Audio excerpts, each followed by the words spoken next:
Studies Section 6, Social Equality. Introduction.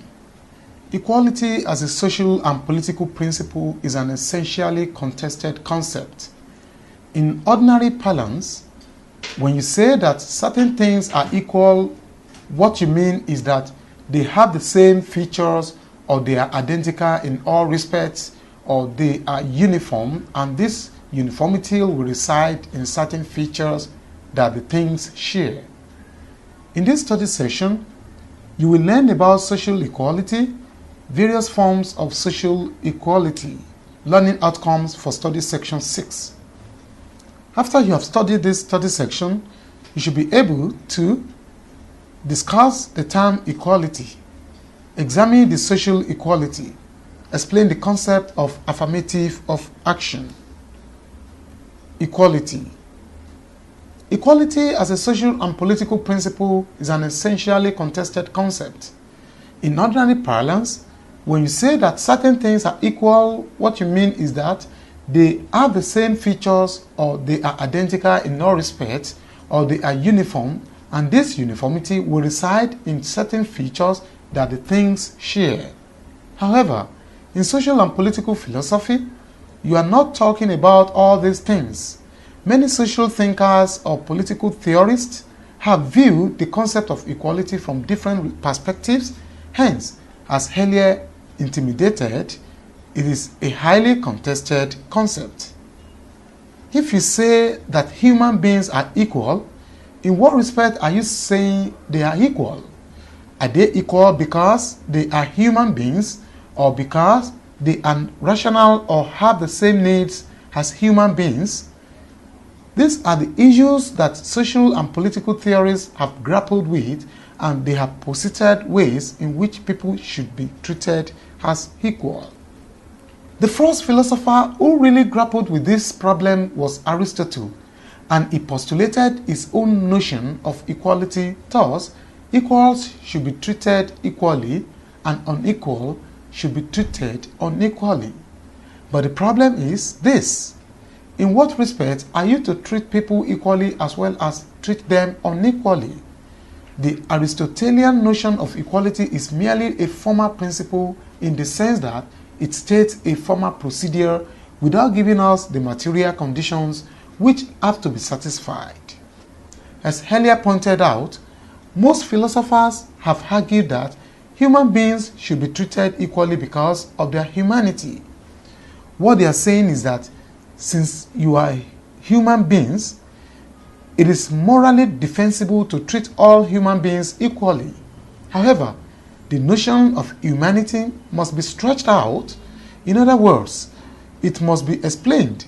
If you are all human beings and you have to be treated equally, does it mean that morons have to be treated equally as others? What is this humaneness that is being appealed to?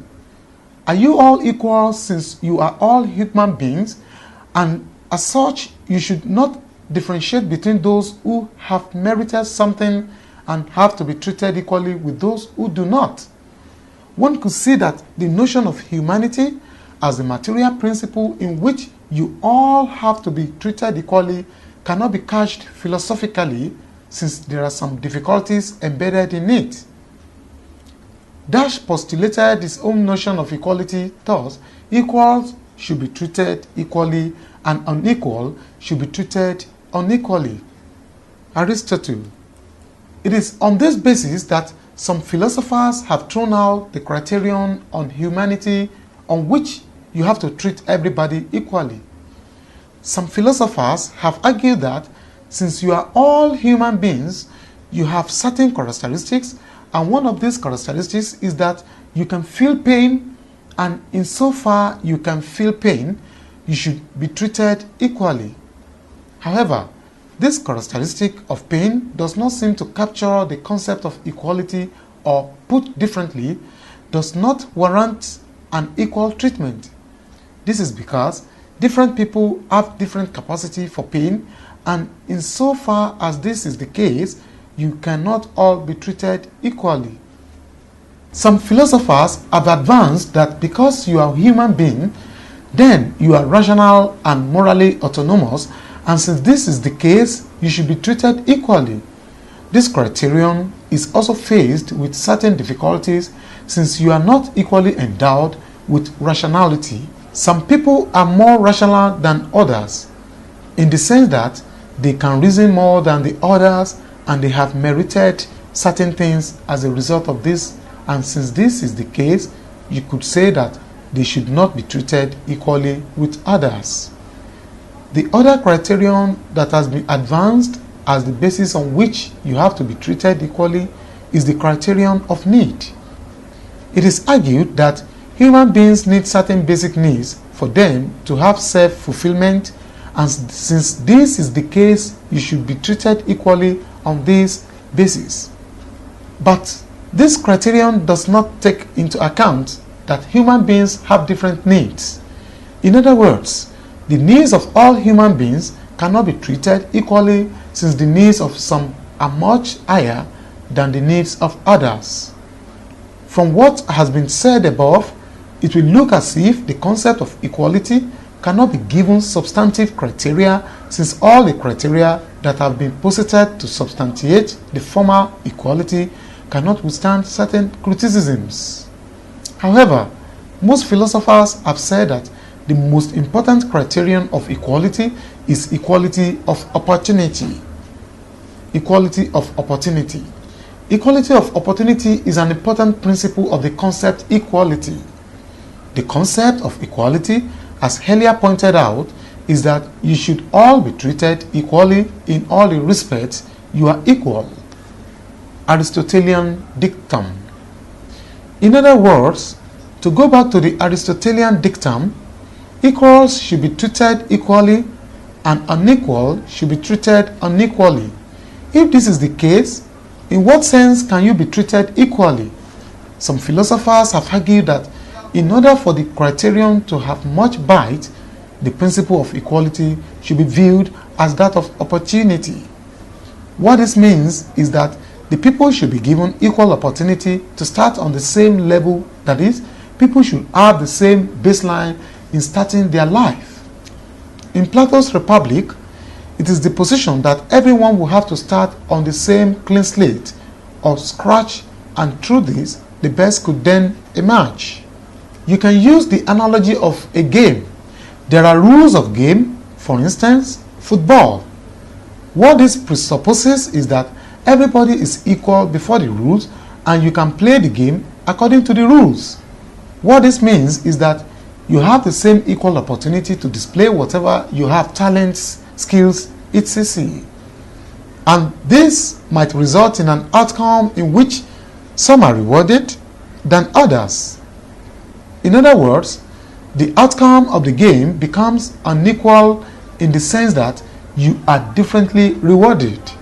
Now, if you look at the concept of opportunity, the social material conditions are the same for everyone, but the outcome becomes different in the sense that some might have more rewards than others due to circumstances which might be natural or social, and which makes some to have an edge over others.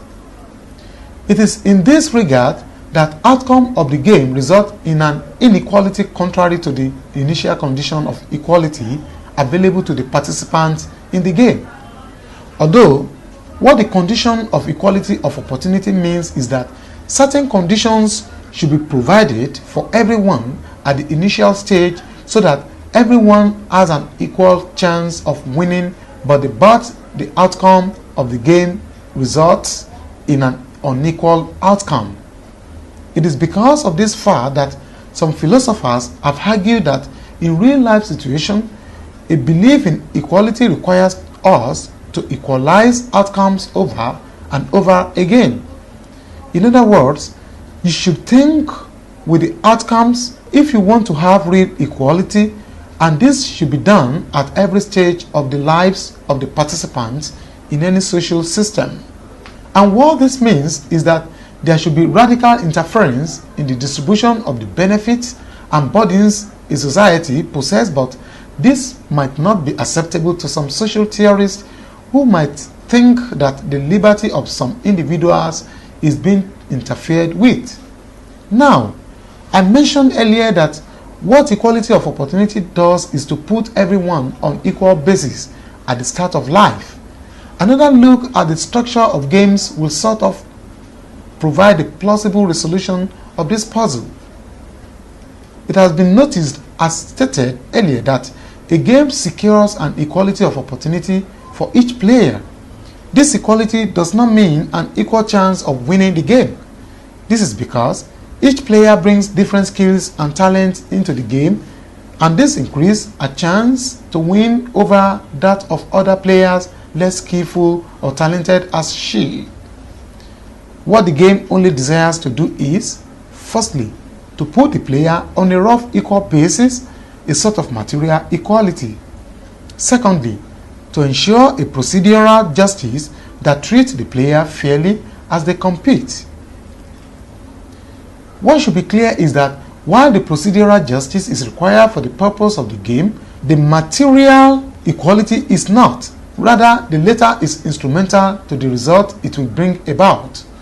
This material equality is essential to the display of the different abilities and skills of the players, which increase their chances of winning. In the consideration of the talent and skills with which individuals are endowed and which one can say that are not responsible for, it can be argued, as John Rawls has done, that since these abilities are rather got by chance, that their application in distribution of goods is unjust since they are not the rightful property of those that possess them, then they should not feature at all in the consideration of distribution of benefits and burdens. So, for us, and still following the analogy of games, it will be gross injustice to distribute prizes on the basis of natural skills. This is so because the gifts are merely attributes that the individuals possess by chance and so does not reflect the merit they have. In objection to this analysis, it should be noted that the concept of a person necessarily includes what makes a person what she is essentially. That is, a person is a being with all the attributes that go into the making of a being. So, if the individuals are deprived of those characteristics that are essentially to them, as Rawls and other critics have suggested, then they cease being what and who they are. And moreover, in relation to game, that is, football, it would tantamount to depriving an individual of exactly the skills and abilities that matter most from the point of view of the game. The main point of games in this respect is to fashion out rules that go into highlighting the skills and contribute to a win or a loss. Thus, the expression is to display those skills that are necessary to the game. The application of these considerations to social life seems clear now. It will now be obvious that equality essentially remains of two sorts. The first sort is the equality that derives from the procedural justice mentioned earlier. This equality ensures the impartial application of the rules of distribution, equality before the law or in the application of the law, so to say.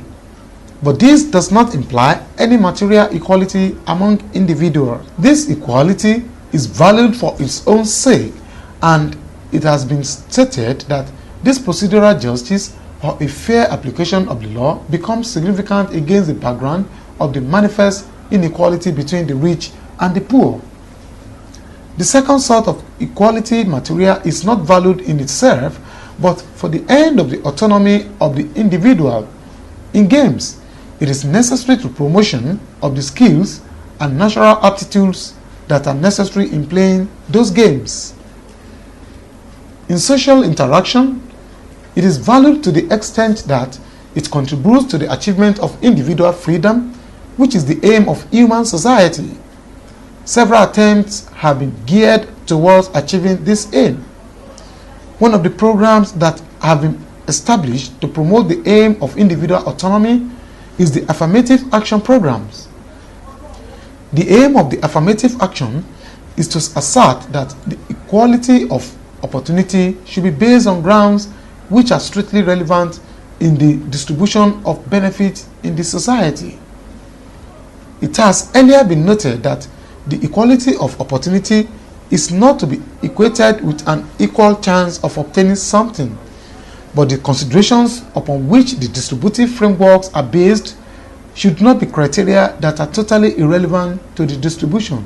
It is cases where such grounds hold that affirmative action wants to tackle.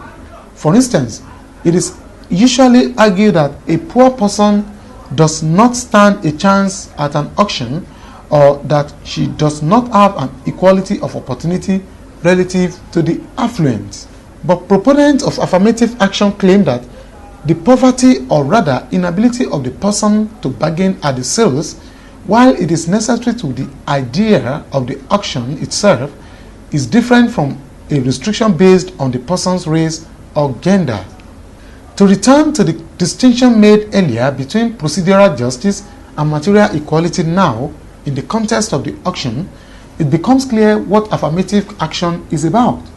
At the auction, all are said to have equal opportunity of success, though not an all chance due to the structure of auctions. But this is quite different from a case where a bidder's inability to participate is not understandable or even relevant within the context of the activity. That is, his inability is not due to his less purchasing power, but rather due to other characteristics of his, that is, race, gender, etc., which are quite irrelevant. Discrimination, according to the proponent of this idea, is not exactly wrong in itself, but when it involves irrelevant considerations, it becomes unfair. A belief in social inequality is thus a belief in equality of opportunity, and not of a chance of success, but equality that is so regardless of irrelevant characteristics. Concept of affirmative action. Affirmative action is then the program that gives serious consideration to individuals or groups that had been the subject of such unfair treatment in the past in the distribution of socially generated goods. The two most important characteristics that have been used in depriving individuals of an appropriate and just participation in the distributive framework are color and gender. Though one can indeed find special situations in which these characteristics might justifiably be relevant in issues of social relations, all the same it seems proper to say that generally both are irrelevant to any distribution of opportunities. For example, a lot of arguments have been brought against the gender issue of sexual equality, one of which stems from the grounds that women are generally weaker, more emotional and less capable of detachment than men. But it soon becomes obvious that the actual point is not being a woman, but possessing the features associated with women. The implication then is that were there to be a woman and then are who possesses contrary characteristics to this, there it becomes irrelevant and indeed unfair to still deprive her for being a woman. So, the fact that someone is a woman is totally irrelevant to any consideration regarding the just distribution of opportunity. This same point also applies to arguments favoring racial discrimination. Such arguments derive from the assertion of the stupidity or idleness of the particular hated race. But when faced with a member of that race that, on the contrary, exhibits the trait of cleverness and diligence, and then resists are forced to recognize or acknowledge that the issue of race is of no relevance to any distributive framework in the society.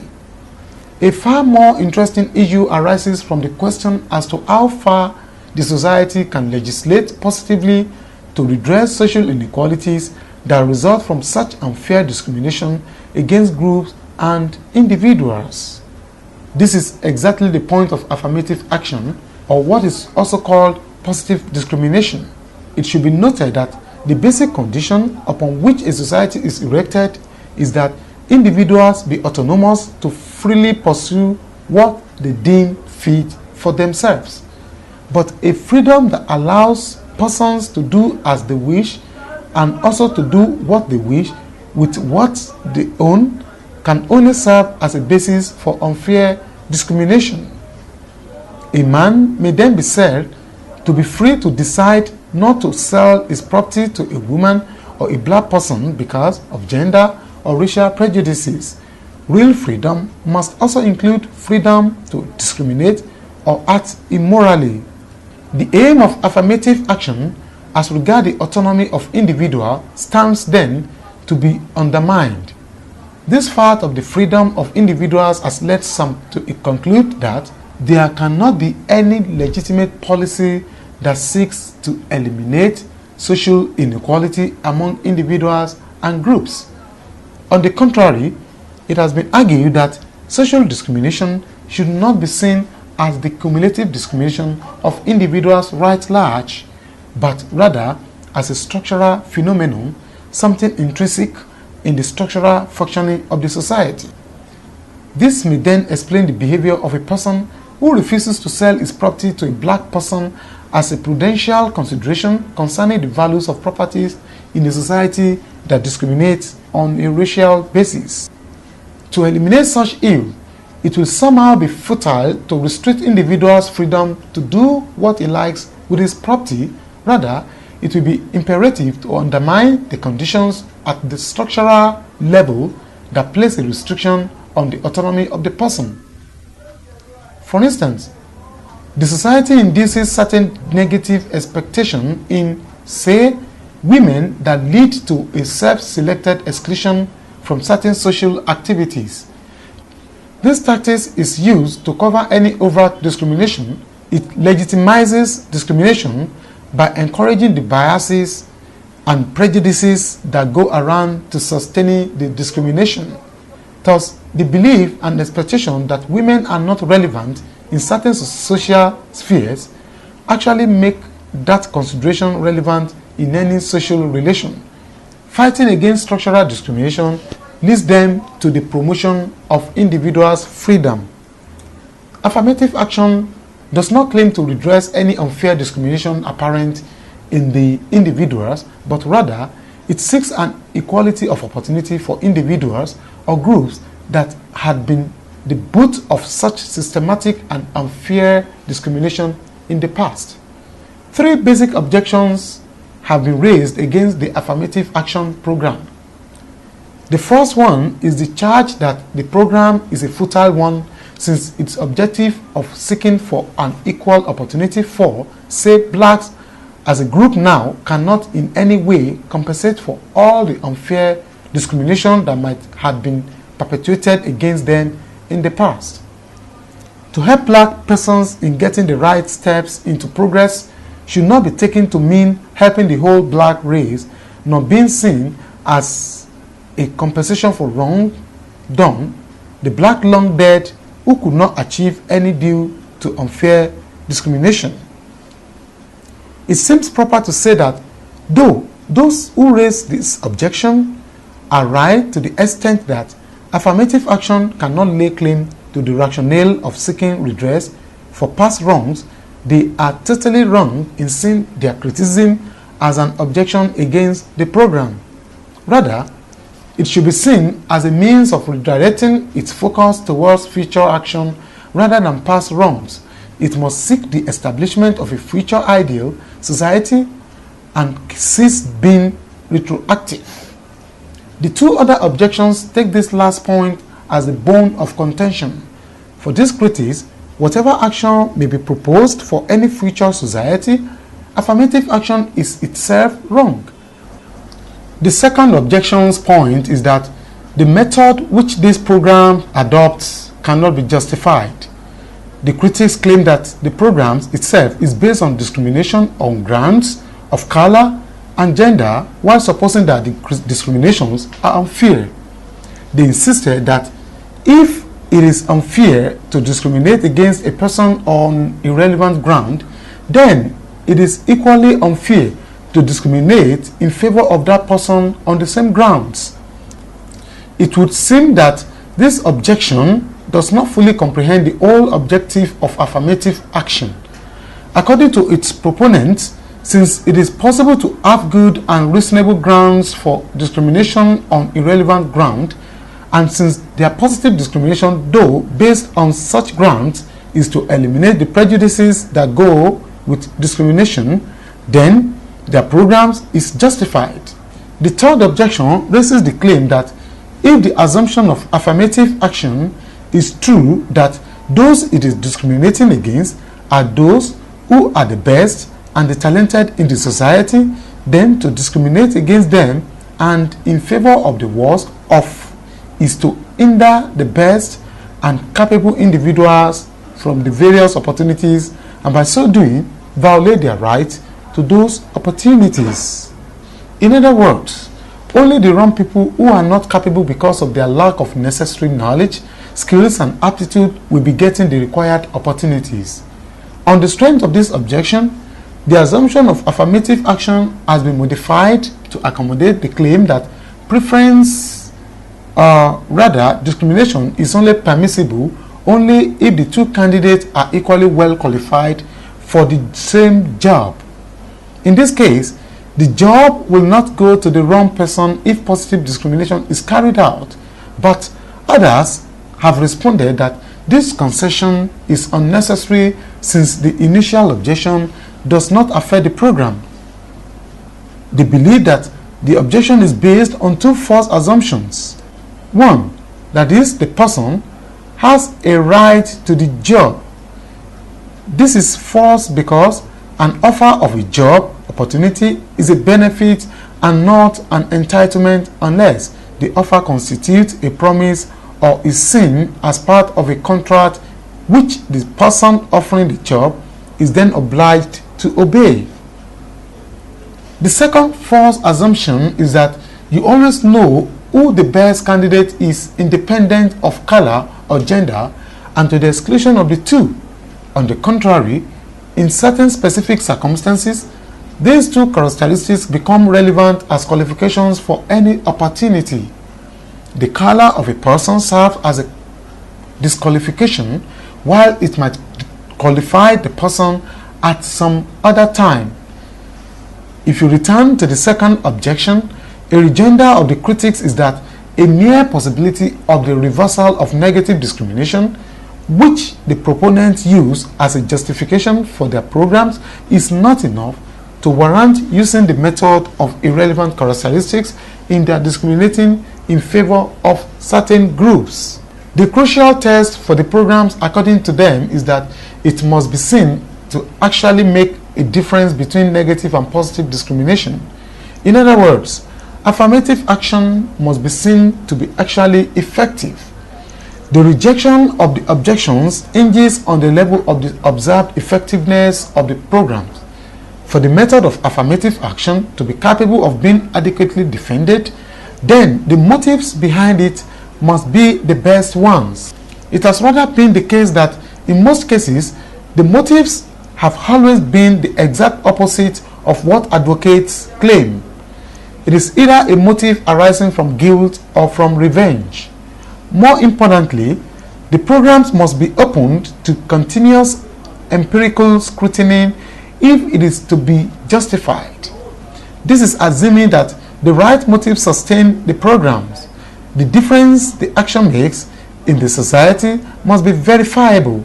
This effectiveness is two-pronged. First, it must be noticed that the prevailing prejudices and structural causes of unfair discrimination have been altered, and second, the point at which a tolerable equilibrium has been established between races and sexes must be observable. At exactly this point, affirmative action is both justified and at the same time begins to be phased out. Summary for study section 6. In this study section 6, you have learned that 1. The Aristotelian notion of equality is merely a formal principle in the sense that it states a formal procedure without giving us the material conditions which have to be satisfied. As earlier pointed out, most philosophers have argued that human beings should be treated equally because of their humanity. 2. The chapter surveyed different conceptions of equality, and the principle of equality of opportunity is examined in detail, and the concept of affirmative action is clearly examined in order to bring out vividly what the principle entails. This is the end of study section 6. Thanks for listening.